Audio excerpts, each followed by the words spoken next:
In our last session of the Wildemount Campaign, the group was involved in a number of small games. Story-wise, though, Ben met the current drug dealers of Nicodrana and has to decide if he will join and run Nicodrana's drug trade. We also captured an elf, known as Eldarin or the Raven, who had ties to the sect of the Finger Puppets of the Flying Spaghetti Monster. Blessed be the shredded cheese. We tell the guards that we'll need to go and collect beard from our house and then head to the Marquis' residence. And we also all get to level up. As we enter, Beard is just coming to and able to make sense of things. Galin heads quickly to his workshop because he wants to put a saddle on House for his new homunculus that he got this level. And so that the homunculus or Ben could ride House. Ben also pitches the idea of including the spice drug into the pasta given to the followers of the Flying Spaghetti Monster. May we all return to the beer volcano in the sky.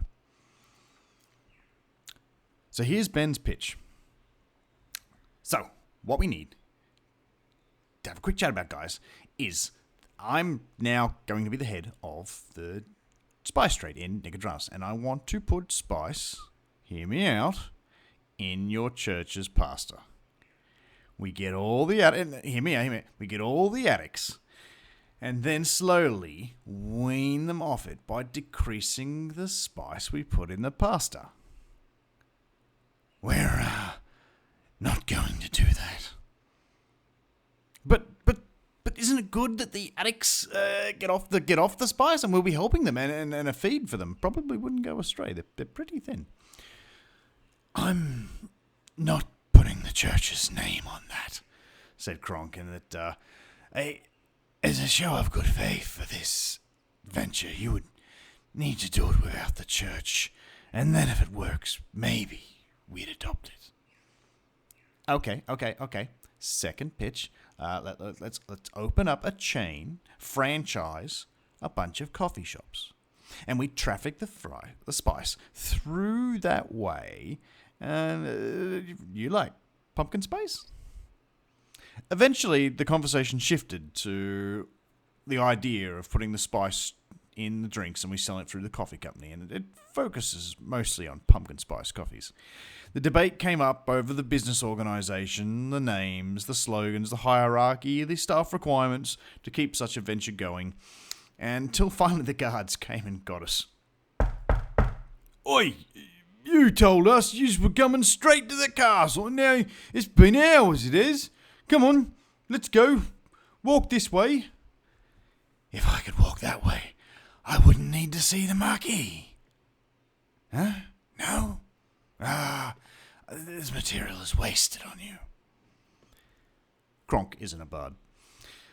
We follow them up to the castle to see the Marquis. As we get there, the guards ask us for a selfie. We're a little unsure how that'll work, so we say yes, and another guard runs over quickly and draws a picture of us all, standing there as a group.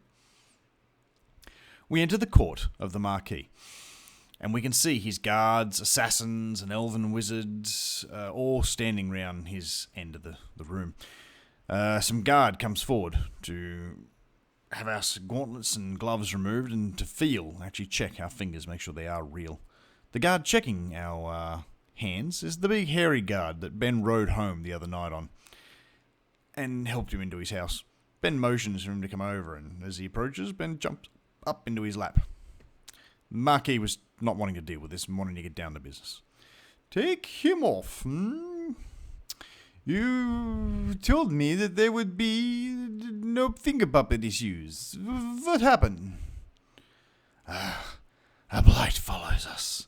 Our holy order wants to help. We feed the homeless and house the hungry, but there are bad apples that follow us around and use our Lord's name and his wishes inappropriately. Bad apples. Yes. Oui. I need a favor.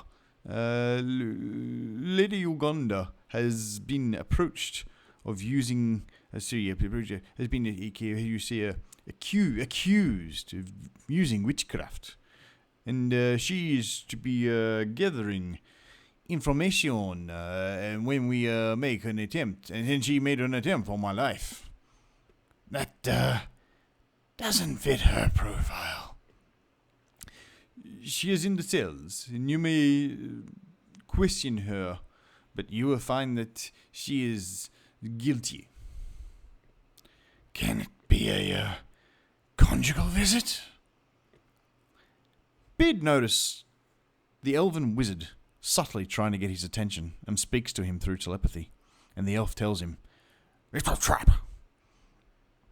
Beard passes that message on to the rest of us, but Kronk is still keen to check on Lady Uganda to make sure that if she is down there or not. He can't risk her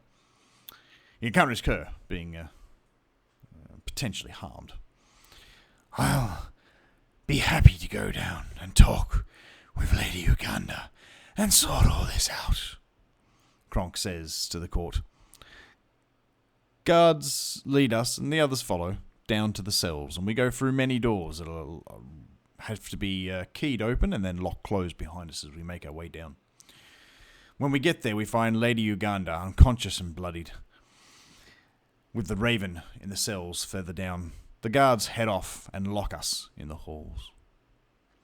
Galin, using his scientific theory, discovers that Lady Uganda is an illusion, and then goes to retest the same experiment on the raven by throwing a rock at him, and discover that he is real and not an illusion, unlike Lady Uganda, as it bounces off him and strikes Galin back in the face. Eric casts Parmesan of Truth, and we interrogate the raven. I was set up. I'm an assassin, and I was paid to kill you. I had nothing to do with fingers found nearby. Let me out. I want my revenge. We figured Parmesan of Truth. So, we open up the raven's cell, and as he comes out, he says, I was never really trapped. I just was gathering info. Ben asks him, how do you feel? You want a coffee?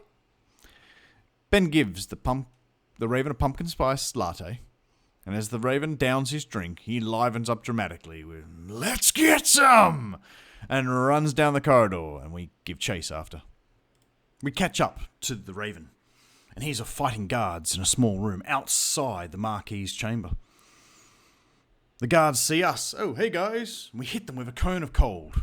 Eric's into the fight with celestial meatballs and sacred meatballs. Ben, as a rogue, is sneak attacking as per norm. Kronk fighting off the guards. Beard eldritch blasting archers. And Galin is rolling very poorly this session, not doing very well at all. The raven gets himself up on the parapet, and in a pumpkin-scented, drug-filled rage bursts into the throne room and is filled with arrows and stumbles back out and falls down in front of Eric. Eric still using Celestial Guardian on archers and meatballs on others. Ben off on the side is teabagging a guard and stabbing them as he does the squats. And Galin decides he's going to have a crack at entering the throne room. Kronk moves over to the raven and gives him some healing, in which case the raven tells him, coffee, as he pulls an arrow out of himself. Galin, as he entered the throne room, heard, now! And the air livens up with bolts as he dives back out. The raven moves up to Galin and gives him a little bit of healing magic, and Kronk moves in to the court to face the Marquis.